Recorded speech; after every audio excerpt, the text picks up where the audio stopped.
Halo semuanya, selamat datang di channel saya. Perkenalkan, nama saya adalah Joshua Nathaniel. Saya adalah mahasiswa program studi S1 Manajemen, Fakultas Ekonomika dan Bisnis, Universitas Kristen Satya Wacana Salatiga. Pada kesempatan kali ini, kita akan membahas mengenai dampak budaya terhadap organisasi dan orang. Nah, pertama-tama, kita harus terlebih dahulu mengetahui apa itu budaya. Menurut KBBI, budaya diartikan sebagai pikiran akal budi atau adat istiadat. Budaya merupakan salah satu cara hidup yang terus berkembang dan dimiliki bersama oleh suatu kelompok orang dan diwariskan dari generasi ke generasi selanjutnya. Oke, kita garis bawahi di kata cara hidup.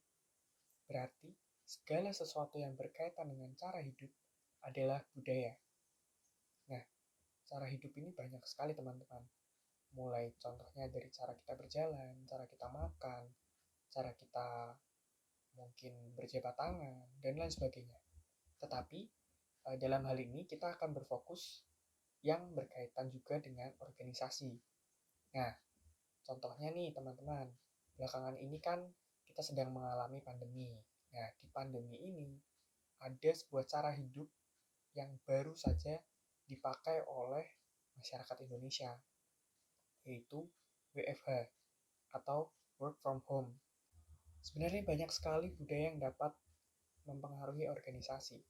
Tetapi ada satu hal yang paling berpengaruh terhadap organisasi ketika terdapat perbedaan budaya.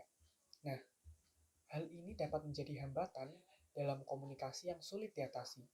Dan biasanya perbedaan budaya akan menyebabkan sebuah kegagalan di dalam organisasi. Itu yang paling fatal. Tapi bisa juga memperlambat kinerja organisasi. Nah, contoh yang paling sederhana adalah ketika etnis Jawa dan etnis Batak terdapat dalam satu organisasi. Apabila mereka belum terbiasa untuk berada di dalam tim yang memiliki perbedaan, mereka akan berselisih. Berselisih paham karena orang Jawa yang terkenal dengan nada bicara yang halus, sedangkan orang Batak yang terkenal dengan nada bicara yang tinggi, nah itu akan terjadi gesekan dan itu bisa memperlambat kinerja organisasi dan otomatis akan mempengaruhi organisasi, hasil dari organisasi tersebut. Nah, selain hal tersebut, perbedaan budaya juga dapat kita lihat dari konteks budaya itu sendiri. Di dunia ini terdapat dua konteks budaya. Ada negara-negara dengan konteks budaya tinggi dan juga ada negara-negara dengan konteks budaya rendah. Negara dengan konteks budaya tinggi berasal dari negara-negara di Asia, seperti Jepang, Cina, Korea, dan juga Timur Tengah, yaitu Arab. Lalu, untuk negara dengan konteks budaya rendah, berasal dari negara-negara di Eropa, seperti Inggris, Perancis, Kanada, Skandinavia, dan juga Jerman. Lalu, apa perbedaan antara konteks budaya tinggi dengan konteks budaya rendah? Konteks budaya tinggi dapat diartikan sebagai masyarakat yang cenderung menganut budaya kolektif, yang cenderung menyampaikan pesan secara berbelit-belit dengan banyak menggunakan simbol, kiasan, dan kata-kata halus. Sedangkan konteks budaya rendah merupakan masyarakat yang mengartikan dan menyampaikan pesan tanpa banyak basa-basi. Mereka menyampaikan lewat arti sesungguhnya, tanpa kiasan atau cara yang berbelit-belit agar bisa dimengerti. Ada banyak sekali perbedaan dalam konteks budaya tinggi dan konteks budaya rendah di dalam organisasi. Beberapa di antaranya adalah yang pertama, jika kita lihat dari prospek bisnis, pada konteks budaya tinggi, prospek bisnisnya adalah kooperatif, sedangkan pada konteks budaya rendah adalah kompetitif. Lalu yang kedua, jika kita lihat dari etika bekerja, konteks budaya tinggi akan berfokus terhadap hubungan atau relationship. Sedangkan jika kita lihat dalam konteks budaya rendah, akan lebih berfokus terhadap tugas. Dan yang ketiga, jika kita lihat dari cara bekerja, kita akan menemui di konteks budaya tinggi adalah berupa tim atau kerjasama tim. Sedangkan jika kita lihat dalam konteks budaya rendah, akan lebih banyak dijumpai individual atau bekerja secara sendiri.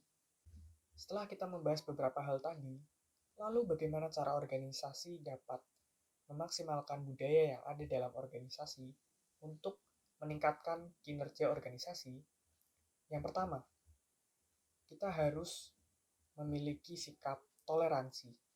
Nah, setiap anggota dalam organisasi harus memiliki sikap toleransi agar tidak terjadi perselisihan antara anggota organisasi dan kinerja organisasi tetap terjaga dengan baik. Yang kedua, bangun hubungan komunikasi yang baik antar anggota organisasi untuk memperkecil kemungkinan kesalahpahaman antar anggota organisasi dan kinerja organisasi dapat berjalan dengan baik dan tidak menemui kendala apapun. Yang ketiga, anggap perbedaan budaya sebagai kekayaan organisasi. Contohnya, apabila di dalam suatu organisasi terdapat anggota-anggota dengan latar belakang budaya yang berbeda dalam jumlah yang banyak, organisasi dapat memanfaatkan hal tersebut di dalam pelayanan dengan customer. Contohnya, memberikan pelayanan kepada customer dengan orang yang melayani adalah yang satu latar belakang budaya dengan customer tersebut, sehingga organisasi dapat memahami dengan lebih jelas dan lebih baik dan mengantisipasi segala kemungkinan yang terjadi sehingga pelayanan yang diberikan dapat maksimal. Yang terakhir adalah tempatkan orang yang tepat di tempat yang tepat. Maksud dari pernyataan tadi adalah ketika ada seseorang dengan latar belakang budaya dengan konteks budaya tinggi, organisasi hendaknya menempatkan orang tersebut ke dalam posisi yang berfokus atau berorientasi terhadap hubungan. Misalnya ditempatkan pada humas. Sedangkan untuk orang dengan latar belakang budaya, konteks budaya rendah, bisa ditempatkan di tempat-tempat atau di posisi yang tugasnya adalah berfokus atau berorientasi pada tugas. Contohnya controlling. Seperti itu. Sehingga organisasi mendapatkan manfaat yang maksimum dari perbedaan budaya yang ada di dalam organisasi dan kinerja organisasi dapat meningkat atau bisa dikatakan maksimal. Demikian penyampaian dari saya. Semoga bisa diterima dengan baik oleh teman-teman dan dapat bermanfaat bagi teman-teman semua. Jangan lupa like, comment, and subscribe. Terima kasih. Sampai jumpa di video selanjutnya.